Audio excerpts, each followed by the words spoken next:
नमस्कार। आज क्लास 10 में धातु और धातु चैप्टर की केमिस्ट्री की तीसरी चैप्टर की आज हम लोग 7वीं वीडियो में जान रहे हैं कि किस प्रकार से धातु और अधातु जो चैप्टर है उसमें 7वीं वीडियो में महत्वपूर्ण पॉइंटों पर व्याख्या किया गया है। ये महत्वपूर्ण पॉइंट क्या है समझें। सबसे पहला जो यहाँ पर मेथड आपको यहाँ पर दिखाई दे रहा है, सबसे पहली जो विधि यहाँ पर दिखाई दे रहे हैं वह गुरुत्व पृथक्करण विधि है, गैरवैटिक सेपरेशन मेथड। गैरवैटिक सेपरेशन मेथड में एक बर्तन ले लिए और इस बर्तन में अयस्क को महीन चूर्ण करके जल के साथ मिला करके उसको घुमा देते हैं, जिससे गंदगी जो होता है वह पानी में घुल जाता है और जो धातु के अयस्क होते हैं वह नीचे बैठ जाता है। अब उसे बार बार धो करके उसके गंदगी को दूर करके अलग करते हैं, इसे गुरुत्व पृथक्करण विधि कहते हैं। जैसे चावल को धो करके उसको शुद्धिकरण किया तो उसके गंदगी को दूर किया तो उसी प्रकार से इस विधि का उपयोग किया जाता है। और अगली जो विधियां आपको दिखाई दे रहे हैं यह है मैग्नेटिक सेपरेशन मेथड, चुंबकीय पृथक्करण विधि है। तो ये आटा चक्की मशीन के समान है। इसमें धातु का 2 रॉड लगा रहता है जो चुंबकीय ध्रुव पर एक फीता जो होते वो चलते हैं और अयस्क को महीन चूर्ण करके जब डालते तो फीता से होकर के अचुंबकित पदार्थ जो होता है वह दूर गिराता है, अचुंबकित पदार्थ और चुंबकीय पदार्थ नज़दीक जो होते हैं वह गिरते हैं। तो इस विधि को चुंबकीय पृथक्करण विधि कहते हैं। और अगली जो महत्वपूर्ण विधियाँ हैं वह है आपको निक्षालन विधियाँ। ये निक्षालन जो विधि आपकी है वह आखिर क्या है इसको समझें।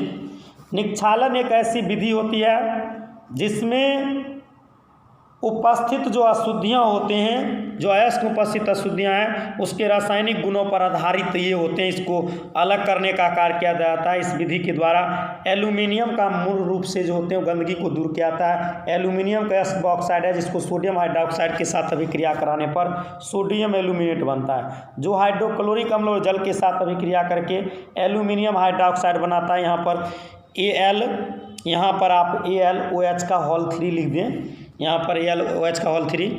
फिर एल्यूमिना को जब गर्म करते तो उससे आपको जब हम एल्यूमिनियम हाइड्रोक्साइड को गर्म करते तो एल्यूमिना बनता है, जिससे क्रायोलाइट के साथ अभिक्रिया कराते हैं तो एल्युमिनियम प्राप्त होता है। तो इस तरह से इसकी गंदगी को दूर किया जाती है रासायनिक विधि। और छठी जो महत्वपूर्ण विधियाँ हैं वह है आपको ऑक्सीकरण विधि या उपचयन विधि। यह विधि उन धातुओं को शुद्ध करने में प्रयोग किया जाता है जिनमें धातुओं की अपेक्षा अशुद्धियाँ जो होते हैं वो अधिक आसानी से ऑक्सीकृत होते हैं। इसमें पिघली हुई धातु में जब हम वायु प्रवाहित करते हैं तो अशुद्धियाँ ऑक्सीकृत होकर के ऑक्साइड के रूप में बदल जाता है। मूल रूप से ढलवा लोहा जो होते हैं इस विधि द्वारा निष्कर्षण किया जाता है, क्योंकि इसमें कार्बन की मात्रा होती है। इसमें सिलिकॉन फास्फोरस की भी अशुद्धियाँ रहते हैं। ढलवा लोहा को इस विधि द्वारा निष्कर्षण किया जाता है। और अगली जो विधियाँ होते हैं वह आपको अवकरण की विधियाँ हैं। अगली जो विधियाँ हैं वह ऑक्सीकरण की विधियाँ या उपचयन की विधियाँ हैं। इस विधि को समझें। यह ऑक्सीकरण की विधियाँ में हमने पढ़ा कि उन धातुओं के शुद्ध करने में प्रयोग किया जाता है जिनमें धातु की अपेक्षा अशुद्धियों को आसानी से अलग किए जाते हैं। ढलवा लोहा को इस विधि के द्वारा जो होते हैं वह अलग करने का कार्य किया जाता है।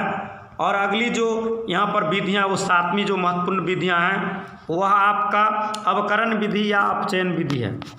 इस प्रक्रिया द्वारा धातु के ऑक्साइड को धातु में परिणत जो होते हैं वह किए जाते हैं।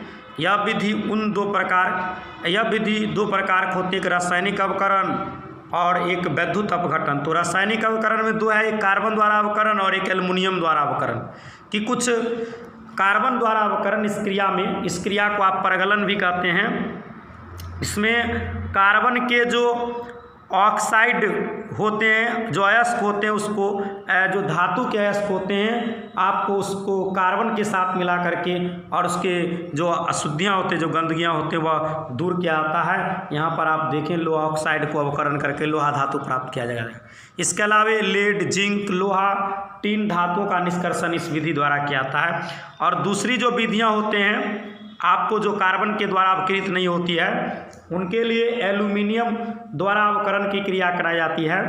कि जो धातु कार्बन के द्वारा अपकृत नहीं होते उसमें एल्युमिनियम के चूर्ण डाल करके अवकरण की क्रिया कराई जाती है, तो उसको एल्यूमिनियम थर्मिट विधि कहा जाता है। मूल रूप से मैग्नीज और क्रोमियम आदि को इस विधि द्वारा प्राप्त किया जाता है। यहाँ जो नीचे जो समीकरण आपको दिया गया है, यहाँ पर जो केमिकल रिएक्शन है उससे आप समझ लें। और ये तो रासायनिक अवकरण की दो विधियाँ थी, रासायनिक विधि की, और दूसरी विधि होती है उसका वैद्युत अपघटन अवकरण। इसमें सोडियम, पोटासियम, एल्यूमिनियम धातु में विद्युत धारा प्रवाहित करके जो होते हैं वह मूल रूप से अलग किया जाता है। आपको जैसे एल्यूमिनियम विद्युत धारा प्रवाहित करने पर कैथोड पर एल्यूमिनियम प्राप्त होते हैं, सोडियम क्लोराइड है जब इसमें विद्युत धारा देते हैं तो सोडियम कैथोड प्राप्त होते हैं। तो ये वैद्युत अपघटन विधि है। बहुत बहुत धन्यवाद।